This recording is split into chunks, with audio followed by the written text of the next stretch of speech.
number 3 overall pick. He texted one of his offensive coaches at Florida and said, "Are they trading up for me?" So that's a good sign. Now let's send it over to Ryan Clark in Baton Rouge. Man, look at that. Jeremy Fowler sending it over to me because, I report now, Laura. This is part of this whole new thing I do for ESPN. And I enjoy being at the Pro Day. And when you look at a guy like Ja'Marr Chase, who was also in that conversation for best skill player in this draft, I think he showed everything that you needed to from him. He showed the 41-inch vertical, 11-foot broad jump, 4.38 in the 40. And you talk about catching every pass, jumping up, getting 2 feet down on the sideline, showing effort to get to footballs that were misthrown by a quarterback who he'd never played with. I thought Ja'Marr Chase was everything he needed to be and more. When I spoke to a lot of the coaches who were at the Pro Day, they said, you know what? We didn't need to see much for him. You saw the size, you saw the strength, you saw the explosion, but more than anything, you saw the fluidity in and out of breaks and cuts. And a guy like Dan understands when you have a dude that big, that strong, who can create separation with route running as well, that's a quarterback's dream. Ryan Clark, ESPN. He's now a reporter. What can All right. We've also got something coming from Jeremy again later on in the show. Dan Orlovsky is here. Also, our NFL draft analyst, Matt Miller. And Matt, let's start with you. We just talked about Ja'Marr Chase. Where do you have him on your board? Yeah, I'm not trying to make RC mad today. I have Ja'Marr Chase as the number 2 overall player in this draft class, right behind Trevor Lawrence. He is a special talent, and today served as just a nice little reminder for people who maybe forgot how good Ja'Marr Chase was since he opted out of the 2020 season. 20 touchdowns in his sophomore season. He was Joe Burrow's go-to guy, not Justin Jefferson, not Terrace Marshall, who we'll talk about a little bit later today, but the physicality for him to be 6 foot tall, a little over that, 201 pounds today, came in a little lighter to run that 4.38. The physicality on the field is what makes him so special. And who cares if you're 6 foot tall if you have a 41-inch vertical? That is absolutely special from Ja'Marr Chase. So today, again, just a reminder, he is the best wide receiver in this class, and he is right there with Kyle Pitts as the best non-quarterback in this entire class, too. Dan. I think Ja'Marr Chase is the only wide receiver in this draft that me as an offensive play caller or quarterback feels good about when I put him by himself. I can put him out there by himself and go win. That is the DeAndre Hopkins of the world, the Stephon Diggs, the Devontae Adams, the Julio Jones guys, where there's a lot of good receivers in the NFL, but their coaches got to do some stuff to help them be really good. They got to stack splits or motion them down or get them in the slot, and they go perform. Ja'Marr Chase is the type of guy where I could just throw him out there and go, hey, go win on your comeback, okay? You just go out there, you're the solo receiver, and you go whoop the corner. And then the second thing I would say is this. The testing matches the tape. So often, guys, tape looks good, and then they test, and you're like, man, he ran high 4.5s. Is he going to be able to transfer the tape over from college into the NFL? Or so often, guys test so well, and you go, yeah, but his tape's not very good. He doesn't play 4.38. Very rarely does a guy like Ja'Marr Chase come along where the testing is absolutely outrageous and the tape matches it. He's absolutely spectacular.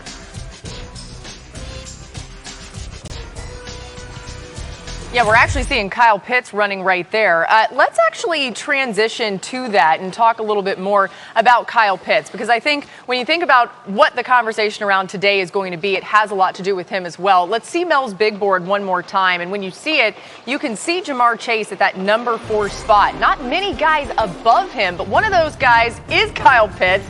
Matt, we go to you first. Where do you have Pitts going in your most recent mock draft?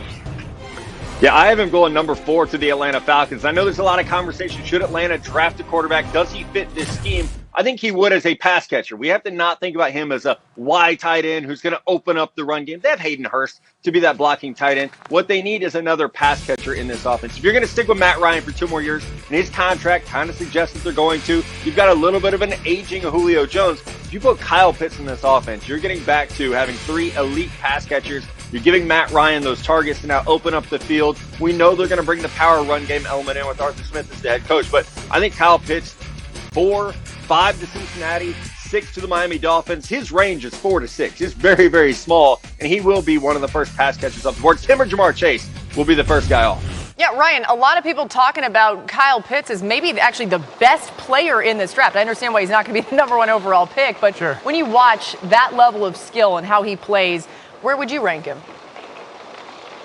You have to rank them up there. And like, I can be honest, right? I was standing on the LSU turf. There was a lot of purple around me early on, and I was like, it's Ja'Marr Chase, and it's not even the question.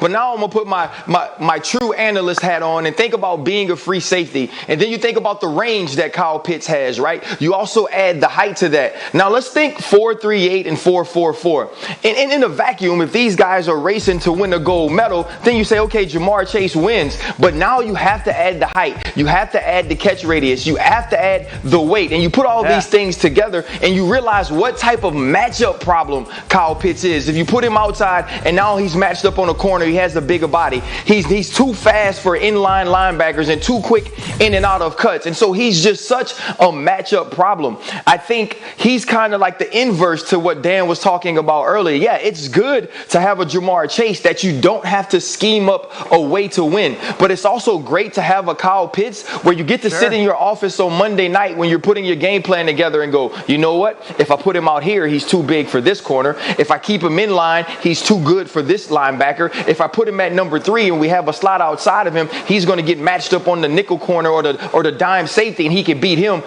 That's what you have when you have Kyle Pitts. And so when you look at these guys, you love them both, but I know the tantalizing thing about Kyle Pitts will be the overall package. Yeah, I mean, having Kyle Pitts is like having an elite quarterback. He will make everybody else's job easier. He will make everybody around him better. RC, you just talked about all the different places you can move him. Now, first of all, that's going to give me as a quarterback information. Are you in man? Are you in zone? Is it going to be cover 3, cover 2, something like that?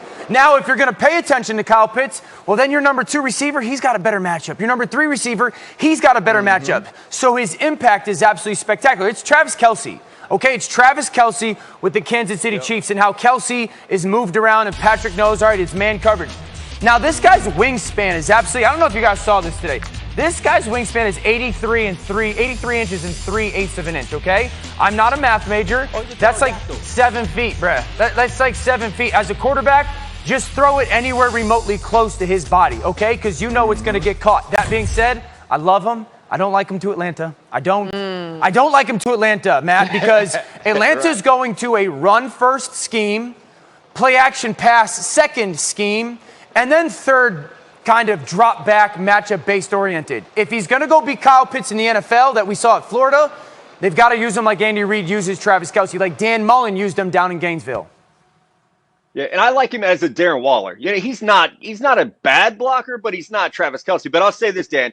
Blocking can be taught. I remember Vernon Davis coming out of Maryland. He learned how to block in the NFL. You can't teach 7-foot wingspan or 4.46 at 6'5" and 250 pounds. Those things we can't coach up. You can teach someone with Kyle Pitts want to be a better blocker. I saw him against Tennessee and Alabama last 2 games of the year. He was a pretty serviceable blocker. Sure. Yep. He loses slowly. That is the best way to put it. He will hold his ground. He can contain a little bit. So it's not like he's a terrible blocker. We can work on that part of his game. But I just see it in the passing game, which is where the league's going. We're throwing the ball 50 times a game. Right. Kyle Pitts with Julio Jones, that's not fair. I don't know how you cover that unless you have Stephon Gilmore and Jalen Ramsey on the same team. I don't know how you scheme to stop those 2 players. Yeah, you get Calvin Ridley in there, too. By the way, if you missed it, that's actually Matt Miller's own mock draft. Check out his mock draft. He has Kyle Pitts going number 4 to Atlanta. And by the way, 91% of Pitts' receptions resulted in either a first down or a touchdown last season. Pretty good, just in case you were wondering. So much more coming your way today on NFL Live. Justin Fields had an impressive showing in his pro day,